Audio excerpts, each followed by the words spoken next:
Dad talk, dad talk. Everybody loves dad talk, dad talk, dad talk. Everybody loves dad talk, 'cause we love dads. Yeah.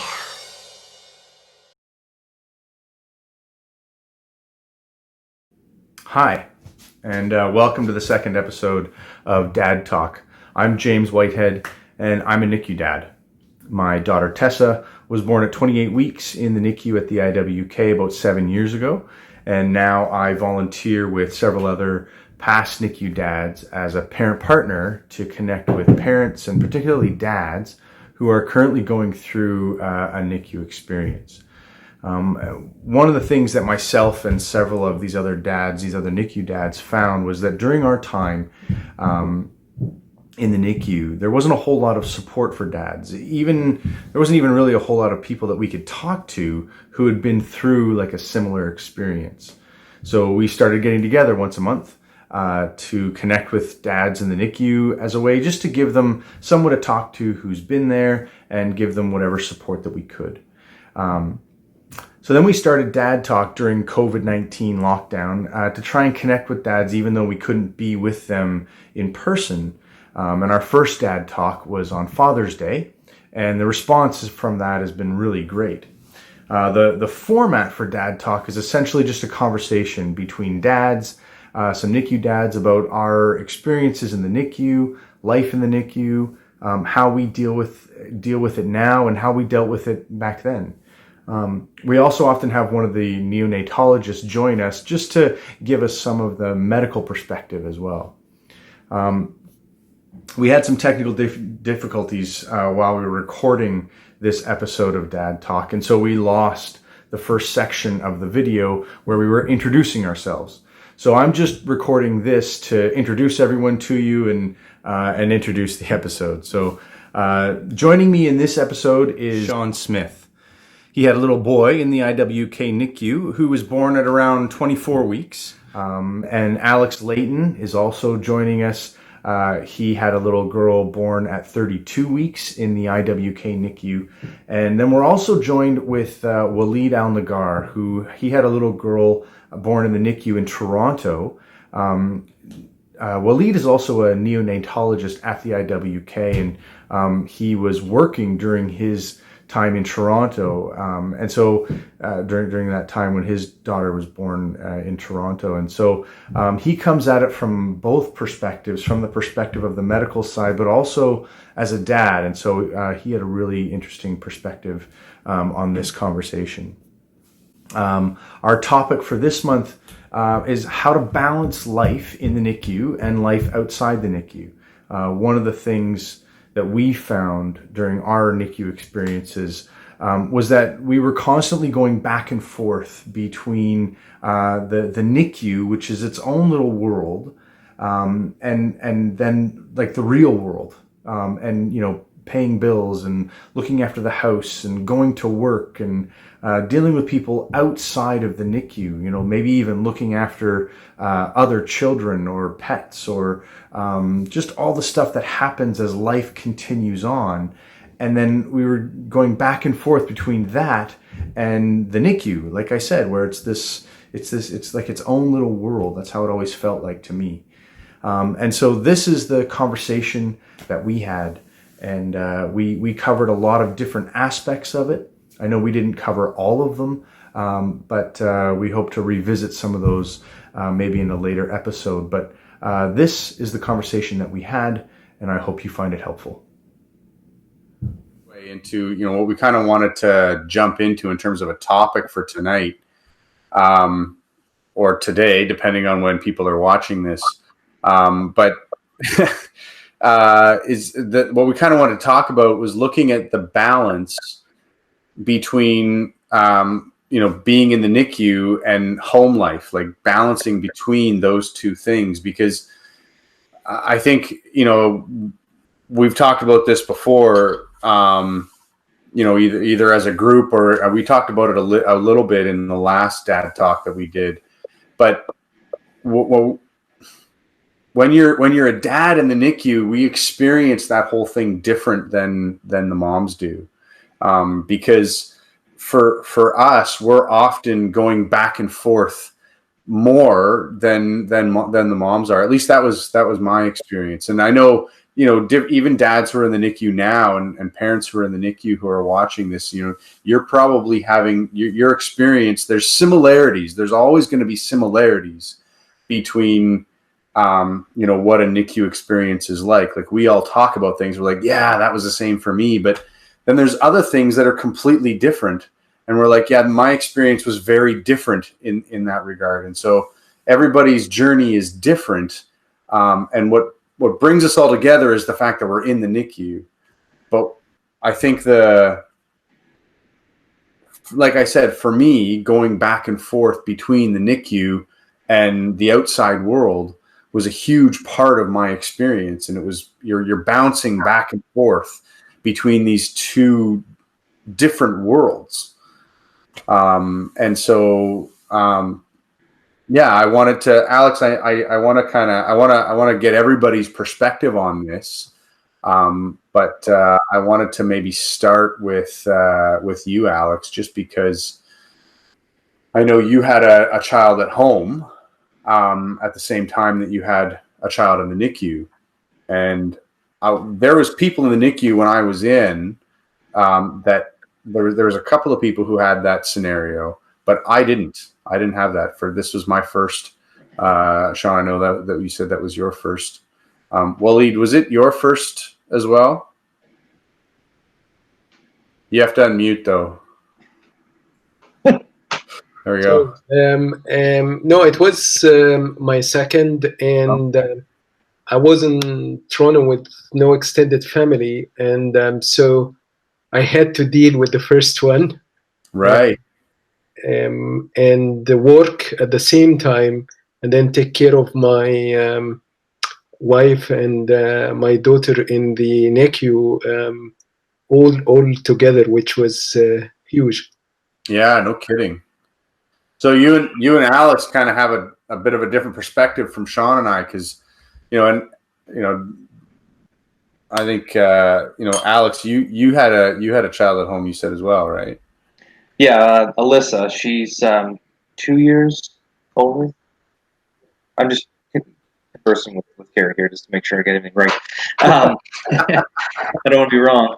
Yeah, 2 years difference between the two of them, and like I said, it was difficult because, like you say, you're bouncing back and forth. But when you have another child, you kind of have to be in 3 different places, 4 different places, because it's like, okay, well, you're at work, and with my line of work, you have to be focused, and then you leave that, and then you have to be there for your wife, and then when you're done doing that, you got to go home to see your daughter, your oldest daughter, and then you got to go back again, and you're just like, you're just always going, and you're mentally exhausted because you're just trying to be Superman and try to do everything according to what you think is right. Whether it's right or whether it's wrong, you do what the best thing you can do at the time. And looking back, would I change anything? No, I don't think so, because again, that molded me into the father that I am today for both Catherine and Alyssa. So, right. I mean, and again, we can have this discussion and help other dads who have been in this, who are in this sort of situation. Yeah. Yeah. Waleed, you brought up an interesting perspective as well. I think you were talking about how you were in Toronto and like you didn't have anybody else around, like it was just you. Yeah, I remember my wife was admitted like for around a week, and it was like 6 a.m. in the morning. I wake up with a call that they're taking her for the OR, and I need to be there if I want to right now. Luckily, I was living close to the hospital, but my son was with me and had no one else to leave my son with. So I remember I was running with his stroller in the street, University Avenue. I remember that very well. And the nurses were so nice to take care of him while I attended the the delivery. Oh wow. Yeah, and it was interesting because now, as I said, I was a parent. I wasn't the physician working in the same room, Mm. getting everything from the other side, and then you feel the sometimes the pressure you make on your colleagues and the nurses who know you, and they want to do everything perfectly in front of you, because they know that you will be very critically or insider, right? So I was taking myself out and say, you guys do whatever you want. It's just it was very interesting experience, as Alex said, and all of you were saying. I wouldn't change that a bit, but it, it I have to say, learning things the hard way helped to shape me in a better way, to be um, learn things both ways. So from the physician perspective and from a dad perspective in such situation, I got to appreciate things from the different angle, and that was great. Now I say that was great. At that time, it was very tough, of course. Yeah. So I mean, so having a child, having one child, you know, in the NICU and one child, like I know that's something that a lot of different people experience. What would you say was the one thing that helped you cope with that the best? If there was one thing, or maybe it was more than one. I can say that when I had Alyssa with us, you know, it was a challenge. I mean, you got to think she was 2 years old, you know. So as we all know, and anyone was watching this, knows that 2 year old is very busy. Attention spans for most people in general aren't that high and that long. So you know, taking her to see her sister, and then that would be good for only so long, and then Carrie and I would change out. So I would like take Alyssa down to the Ronald McDonald house, and it was great to have that there because there was always like little cookies and treats and stuff. I get to have a coffee and kind of like have my alone time with Alyssa in the Ronald McDonald house where she played, and I get to talk with some dads in general before all this dad's talk was all about what it's about now. Um, and then I would go back, and then Carrie would take her down so I could have some skin to skin and some alone time with Catherine. So, in that regard, it was really good to have that. The nurses were great, you know, to kind of like look out and watch Alyssa as Carrie and I both get the bond with Catherine.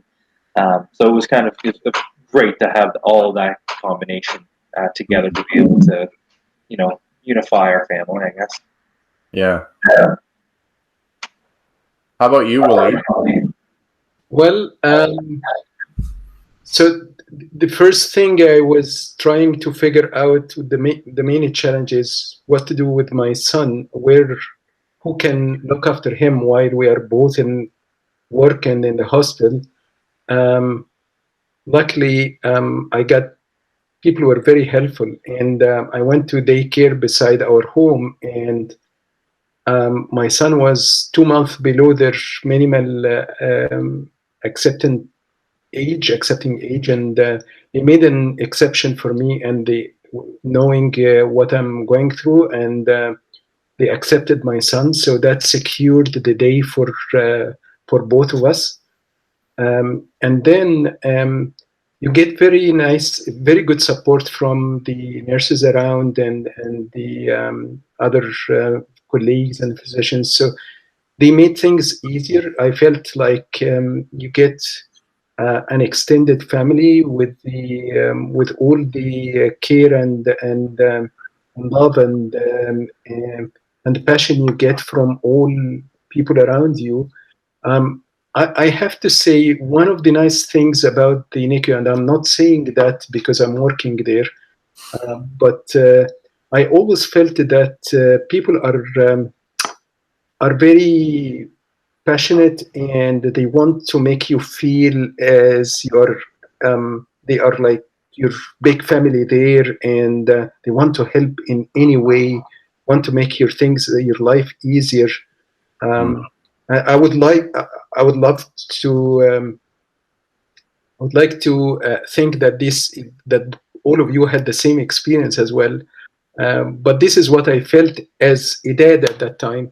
And I would Mm. like to say that that goes for everyone and not just for me because I was working with them. Mm. But that helped us a lot to get through this. And I have to say there is something inside every one of us whenever we face challenges, we always try to get stronger and overcome this. And for us as fathers, you always want to look like solid and rock, and for your wife and your daughter or your son, which is really good. But sometimes you feel you need your time as well. You need someone to take care of you, but that doesn't usually happen. I don't know if you felt the same as well. Yeah. Go ahead, Sean.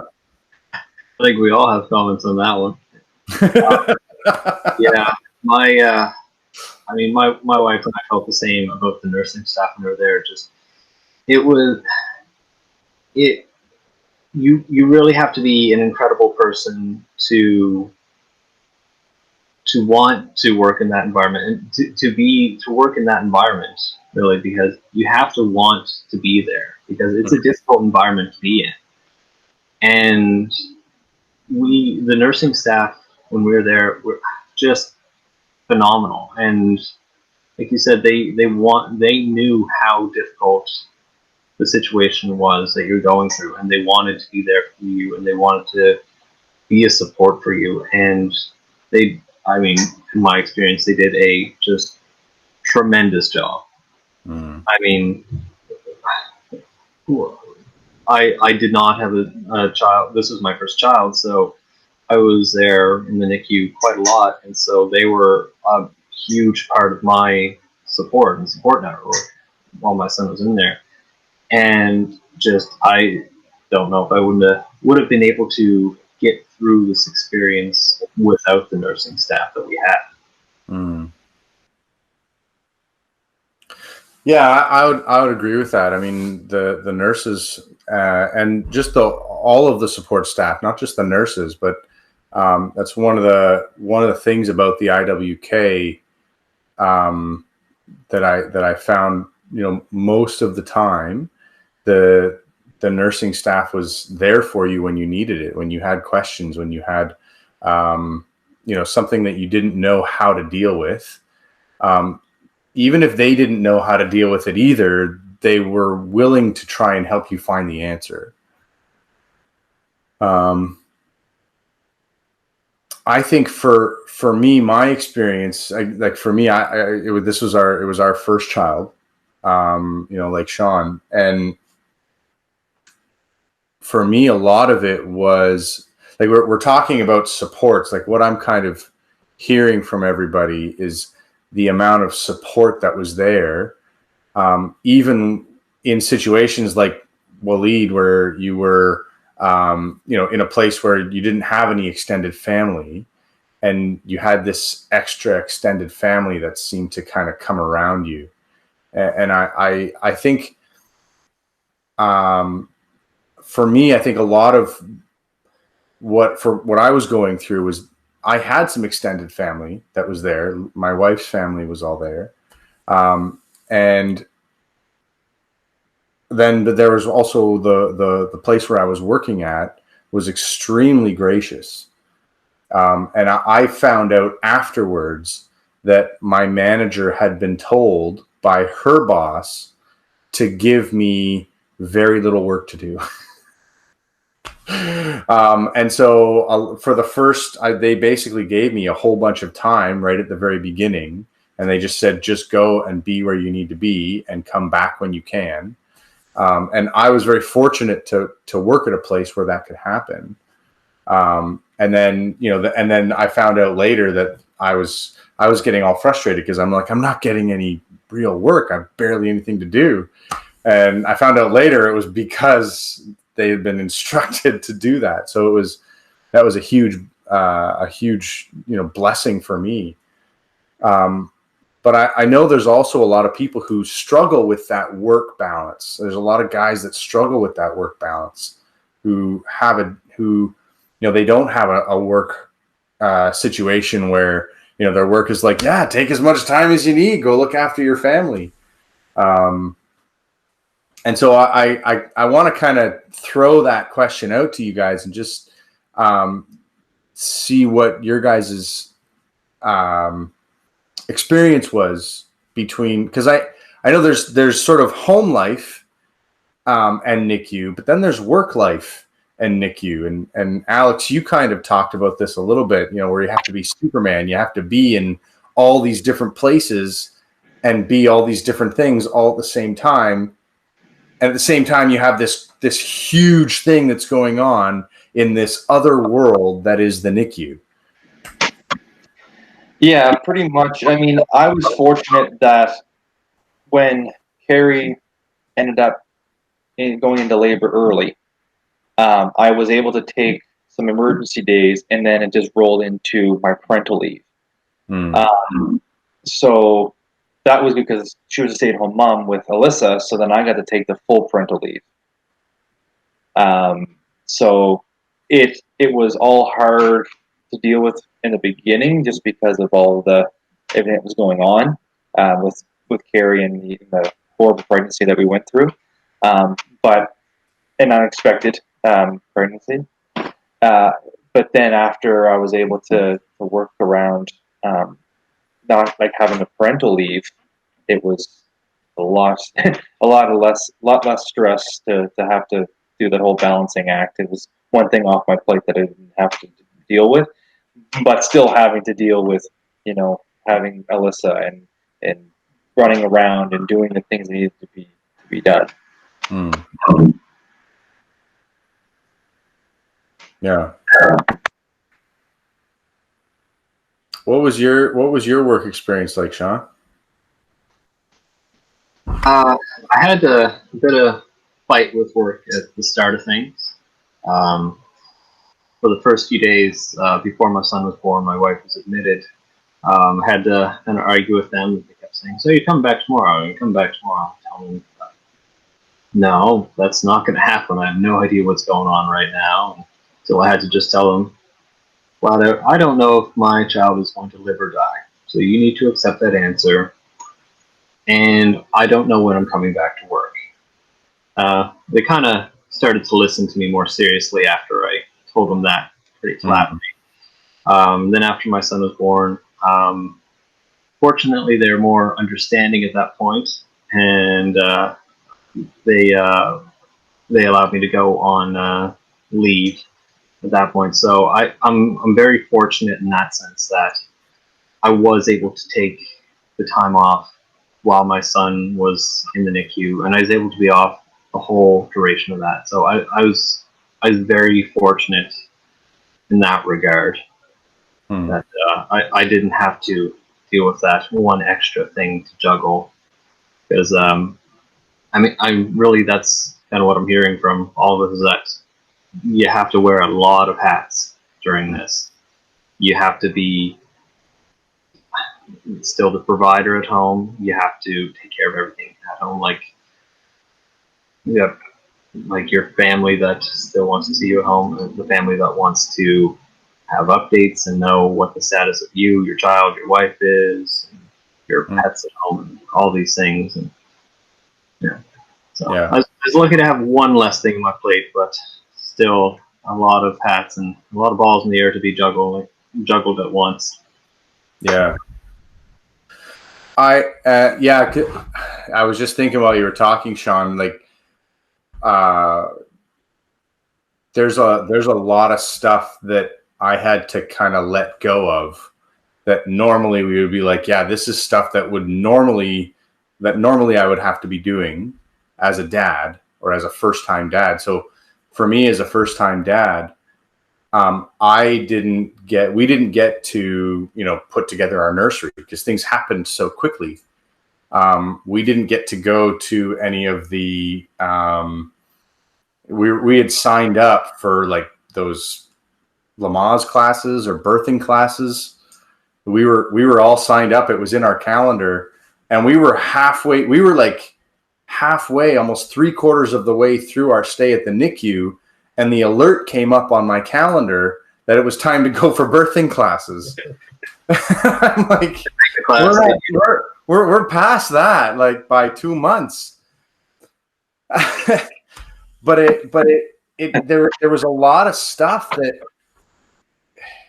even like we didn't get to set up the nursery. One of the things that I was really looking forward to was, putting together the crib. And I didn't put together the first crib. My father-in-law did, because I was in the NICU, and so my father-in-law was there, and the crib came, and he put it together because I couldn't. And so it was great to have, that type of support. And at the same time, that was something that I had to something that I felt was my responsibility. It's your responsibility. It's a thing you do as a dad. You put together the crib and you help get the room ready, and none of that was done by me. It was done by other people. And so, yeah, was that something similar for any of you guys? Yeah, we where we were so early, we were same thing. Like, we had no nursery set up. There wasn't any chance to even register for any of these parenthood classes or anything like that. Had no name picked out, didn't know gender or anything. We were lucky. We came up with one name if it was a boy, and it turned out to be a boy. So that was one thing we were lucky about. We had a name at least. But other than that, yeah, we had just nothing prepared, because there's just nothing went to plan. And it just felt awful to have that little control. Like, you lost all control of this. Like, you have the expectation when you have the pregnancy that going to go full term, everything's going to be fine. You're going to have the kind of sitcom experiences of the wife that's upset saying, I need you to go get blah, blah, blah, junk food for me at 10 o'clock at night, sort of thing. But you expect everything's going to go normal, baby will be born, you're home the next day. Being in the NICU, you lose all of that. You lose all that sense of control. Yeah.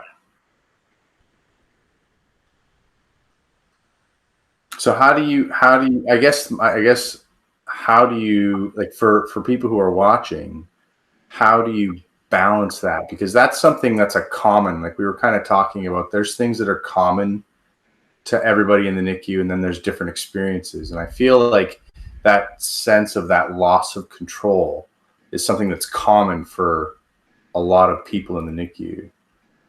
And so how did you deal with that? How did you manage that? Alex or Waleed or Sean or... Well, I thought Sean was still going with that one. I was waiting for him to continue.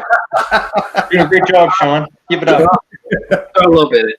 I know, for me, like, the fact that I had lost control of so many things, silly little things would frustrate me way, way more than they should. So, like, I was really lucky. I had a great support network. I had a lot of family in the area, and I lived close to the hospital. So, in a lot of ways, things were made as easy as they can really be for your time in the NICU. But then, like, just silly things would frustrate me because I didn't have control over these small things. Like just my wife's grandmother would make us lunch every day, and I'd be getting frustrated saying, why is she getting us egg salad sandwiches every day this week? And it's just, Yeah. I have somebody who's getting me lunch. I should be happy about that. But because it's one more thing that I had no control over. It was it was a frustration sort of thing. And it wasn't right to be frustrated about that, but you're not yourself when you're in the NICU. You're not in the same state of mind that you normally would be because you just have too many other things on the go. Yeah. I know one of the big supports for me was talking with the counselor there at the NICU, and her kind of helping to sort some of my thoughts and rationalize some of these silly things that I'd be getting upset about. But also just being able to talk to other people outside of the NICU to kind of see the outside world a little bit while you're in there. Kind of helped for me calm things down. Mm. Go ahead, Wally. Well, for me, I had probably different perspectives. So I said it was different experience because I used some of my knowledge and experience that I faced from my work to guide me and help me during that time as well. So I tried with my wife to focus on the big picture and the positives that we have at that time, that our child is healthy, she's doing fine, she's every day she's getting bigger and better. So we try to focus on this rather than think of what we have missed, because you want to keep your morals high all the time. And I have to say, although that I was busy with the work in the morning and getting second-hand information, or I will come night and they will tell me about things that I missed in the morning, which I didn't like, of course, but there was no other choice. But the work helped me, as sometimes it helps you to take a break a little bit. From the stress of being in the NICU all the time. So there was some positives that I tried to focus on rather than, and then of course you always think, okay, I need to be strong for them, and they need to see me in the best shape and these stuffs. And so I think that's helped me during that time to go through this experience. But I agree. If, as we said, there are few stuffs that we missed, yes, for sure. But in the beginning, we spoke about all the values that we got during this experience that we gained. Yeah. If we weigh both together, I think I will still think of the nice stuffs that we got right now, and these memories that will never fade in our life. And every time I look at my daughter Sarah, I feel how blessed I am, and I don't have the same feeling or the same appreciation when I look at my other kids. I think, okay, well, you were healthy, you're good from the beginning, and you know what? Yeah. So it's amazing. I can't forget any single day or any moment. It's in my it's as vivid all the time, vivid memories all the time in my head. So these are the positives, and I think it's one way to get over things. Is always focus at these positives that help you to get through this difficult experience. Yeah, I mean, if I can segue off of that, I remember those little cue cards, those little cards in the beginning. When you first went in, it was my firsts. and that was the milestones that you always like kept you in the positive. The first time the leads came off, the first time getting the NG tube out, the first time, and that was really good. I mean, Carrie had always like documented everything of what had happened, because it's like, oh, good, perfect, it's another milestone hit. I remember bringing her into the hospital, and she was in labor, and we were like, well, we thought it was in labor. We didn't know what was going on. And then the nurse said, oh, well, they just did a check, and, she's 8 centimeters dilated. And her and I looked at each other and said, what? And and the nurse said, you're having a baby. I said, when? And she goes, soon. I said, how soon? She goes, like, within the 2 hours. I'm like, what? This is crazy. So, being there, and after, taking her into the NICU, being wheelchaired in, and all of that, and then going through everything like I had mentioned about the milestones. We were lucky enough that she was breathing on room air, no oxygen and stuff like that. That was a positive thing, because most children don't. Feeding, getting the NG tube out earlier than what we expected. Those things were awesome for us to be like, okay, this is going well. It's we're not backtracking, we're going ahead. And that was like Ali was saying, like, that's the things that you need to focus on, is the positives, because going through the whole pregnancy, and the negative, going to the hospital and not knowing if your child's going to live or die, and it's just very stressful, on top of everything else you're dealing with everyone's personal life. Yeah. So I'd say never get rid of those cue cards those cards that are there, because that was something that we were always looking forward to look forward for. Yeah, and I have to say, one of the nice things about my experience is, in my mind, I always have different scenarios, which can be torturing for me, because you always think of all the scenarios in your head. It's a blessing for you guys that you don't know much about what other scenarios can be. But I had this. So if I use it right, I will be thankful of what I have, because I know how the other scenarios can be. If I use them wrong, I will not sleep at night, right? So it was, so I tried to use these scenarios in a positive way. I always say, okay, well, even if she has that, it's better than if she had something else like that, like so and so. And so that helps a lot. And I always say, if you look at the others, you thank God for what you have. Regardless. So keeping focus on the positives is a key to get through this. But if you keep, there are a lot of negatives, of course. If you think of them, they will drag you down. Yeah, I mean, this is why I wanted to volunteer and do the best with my experiences. Just like I've mentioned in previous meetings and such, is that I want to use this as a positive thing to try and help other fathers to see that it's not just the negative stuff that can happen. There's positive behind this as well. There's there's other dads that are there.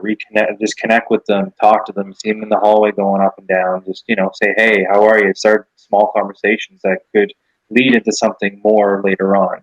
And I think that we really need to drive that home to people. I know some people are so stressed out they don't want to have to talk to other people, but just like anybody knows, talking makes it better in most cases, because it gets it off your chest, and you have somebody else that is more relatable. Yeah, this is true, Alex. This is the role that you guys can play and help the others going through this experience is invaluable. I feel sometimes whatever the healthcare providers are saying, it touches the parents in some way. It's like these are the professionals. Yes, they are saying that, but part of you are saying, okay, maybe there is different aspect they are not telling me, or maybe there are some other information that they are hiding or whatever. But when you hear things from another parent like you, it's completely different.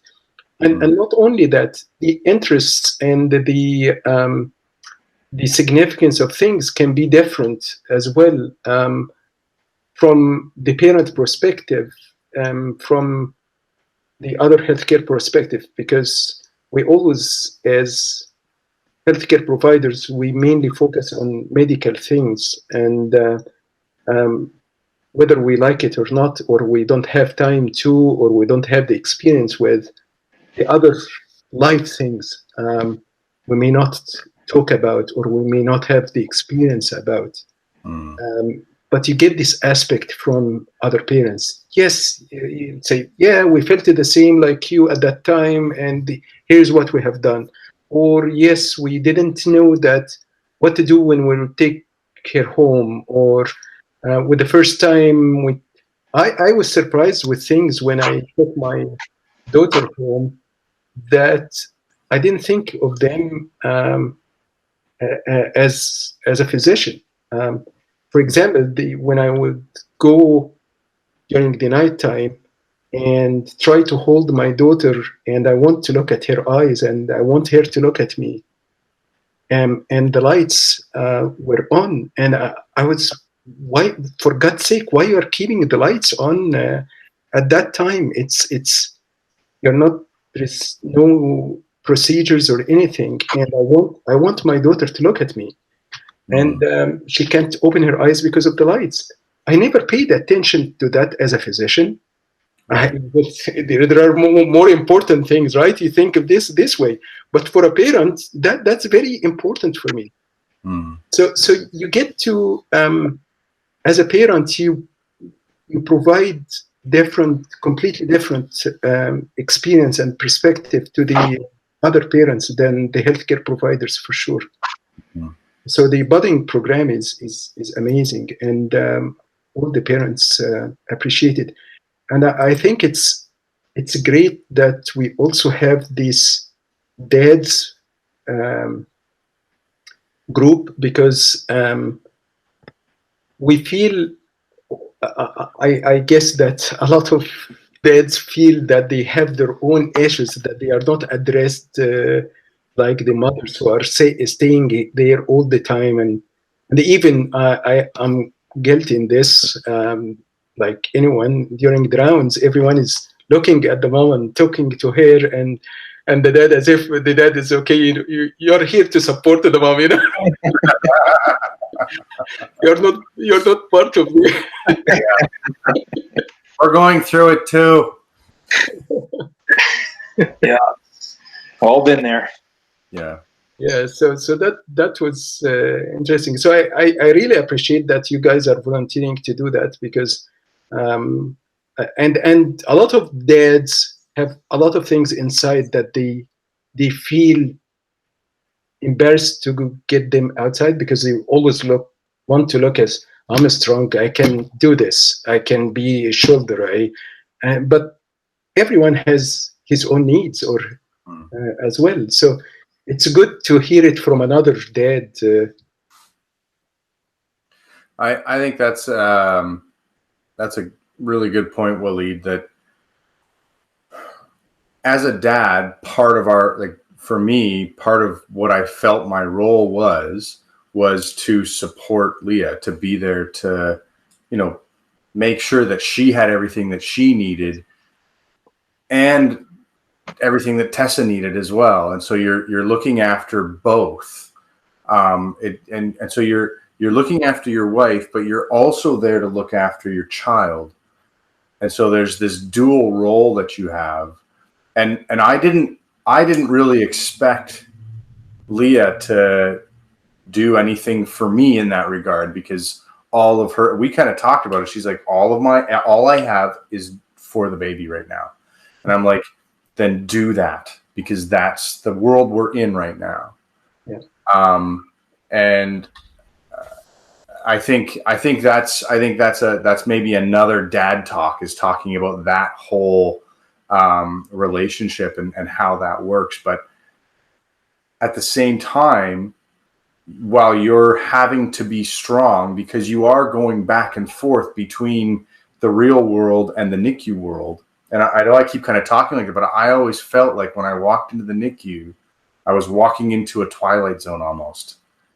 It was totally separate from the rest of the world. It had its own ecosystem going on. And so you're bouncing back and forth between these two worlds, these two cultures. It's a different culture in there. And so you're having to manage both of those things. But at the same time, you still need, there's still things, the emotional stuff that you need to look after. And I didn't really think about it at the time, because for me, I was in survival mode. It's like, we just have to get through to the next day. We just have to get through to the next feeding. We just have to get through to the next whatever it is. And I think, if there's dads who are watching this and that's kind of where you're at, I just want to say that's okay. It's okay to be. That's of course where you're going to be. But even while you're in that, know that there's guys like us who are out there who, and I speak for myself, but I feel like I'm speaking for Sean and Alex too, because we've talked about this. But if there's stuff you want to talk about stuff, let us know. we would love to come and talk with you, or whatever. If you want someone to talk to, we're there. That's one of the reasons we have this dad group, and we're doing these dad talks. So I think is there maybe there's some final words of wisdom from you guys that you want to share about managing the difference between the NICU world and the outside world. Yeah.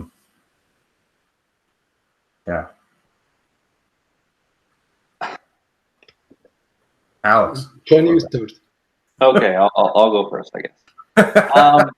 I guess the words of wisdom, if I was to talk to somebody while I was in there, I guess I would have to say, it's okay not to be perfect. Right? Because you're so stressed out, like you guys mentioned, to be there for your wife, be there for your child. In my case, be there for your oldest child or whatever at the time. I guess the best thing to say is it's okay to not be perfect. You do the best that you can with what you have, and it's easy to look back and say, I should have, I could have, I should have done, I should have done this, I should have done that. It's easy to look back and criticize yourself. Yeah. But you did the best that you could at the time that you were dealing with it, and really, that's the only thing I really want to hit home to people, is to the dads, like, just, you did the best you can, do the best you can, and that's all you can do. Waleed. I was about to say what Alex said. Sure. I was going to see what Sean said.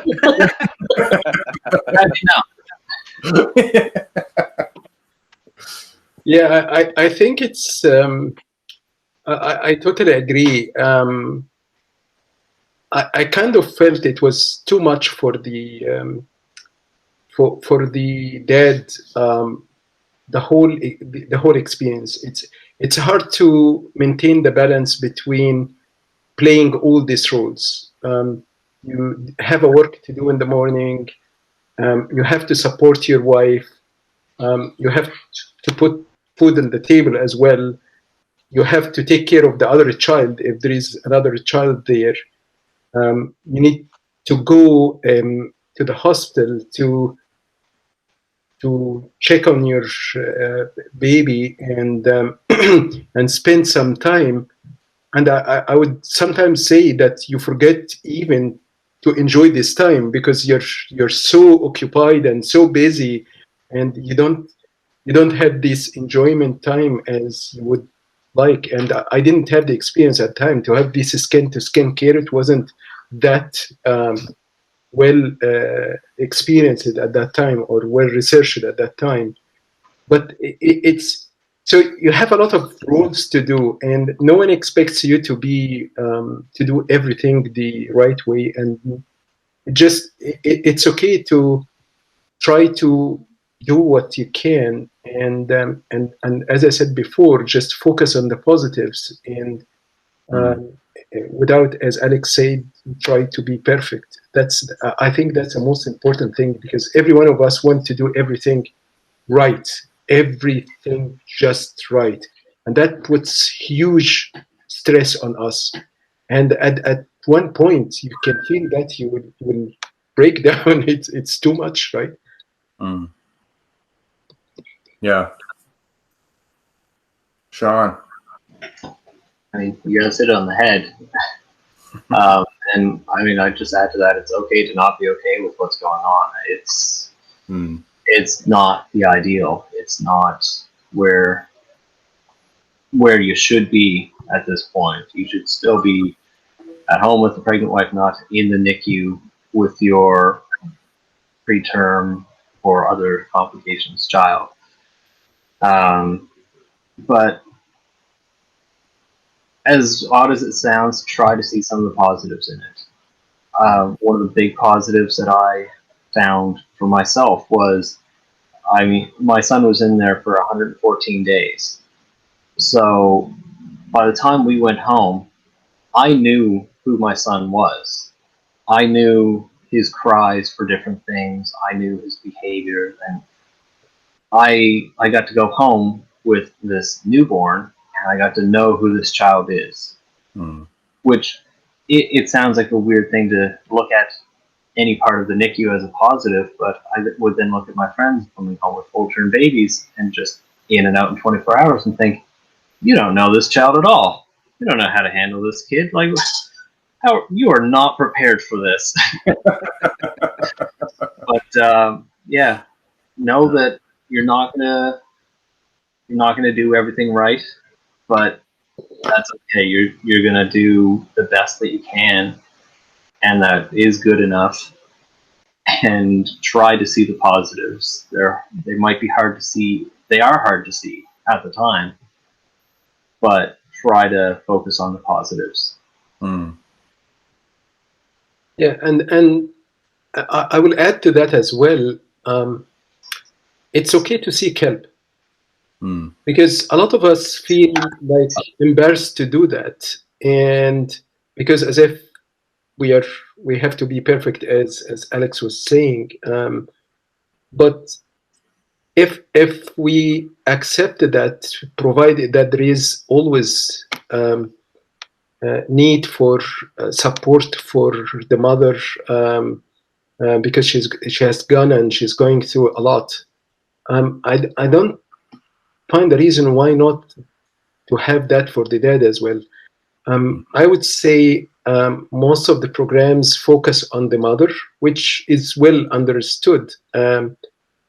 But I think something like having dads group or something can provide some kind of support to the dads without them feeling like, you know what, I'm weak or something, or I need help, or it's kind of provide some support to them without them asking for the help, because I think still that it's not easy for any dad to ask for help.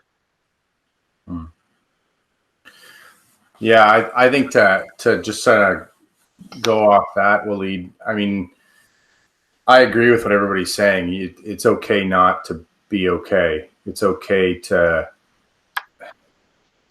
not know what the right thing is to do even. Often as dads, I think we feel like we have to know what the right thing is every time. And often I didn't know exactly, you know, I thought I would know what the right thing was, and I would end up, you know, that wasn't the right thing. That said, there was a lot of things that I did get right. Of course. Yeah. And I think that's the other aspect of it, right? It's okay not to be perfect, but there's two sides to that coin. And I think the other side of that, And I agree with that 100%. So it's not a pressure thing. But on the other side of that, I think as dads, we're built for this. We're built to be, to be in really difficult situations and find a way to work through it.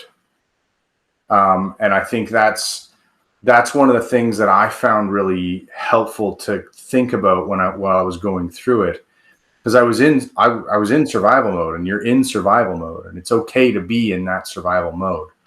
There's a reason for it. It's there for a reason.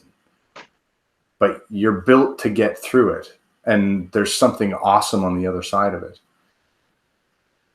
So here we sit. And here we, yeah, we're the awesome on the other side. No, that's not what I mean.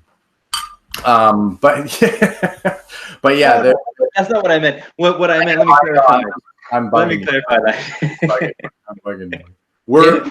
I know what you mean. We're on the other side of it, and and that's the thing, is we have that perspective to be able to look backwards at it and go, this is, we're looking at our kids, a few years down the road, and we started off talking about how awesome that experience was and how it builds us into who we are now. It helps build into that. So, and the other thing I would say is you're not alone.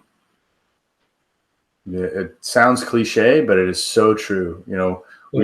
All of the stories we were talking about, all of us had help, even when we were, like Waleed, in a situation where there was no immediate family around. And I think there are people who are always wanting that hand is out there. And, it's not a handout, but it's a hand to come beside you. And I think that's sort of one of the heart things of this group, or the sort of the core of this group, is not to fix every situation, but to walk alongside you with whatever it is that you're going through, and offer any guidance or support that we can along the way. So I think we're good for time, guys. And I think I just want to end off by saying, if anybody is watching this, and if you have questions or you have comments or whatever, please, we'll find a way. There'll be a link or something, or some way that you can get in contact with us, or put questions through. There's often people who are going around, parent partners in the NICU, who are going around and talking to parents. And so we just want to get the word out there. We want to hear from you as well, when and if you're able. You're who these things are for. So we want to get your perspective on it. So yeah, thanks, guys. Thank you. Thank you all for taking the time. Thank you. And we're going to do another one next month. And yeah, we look forward to seeing people then. Thank you. All right. Thanks, guys. Yeah.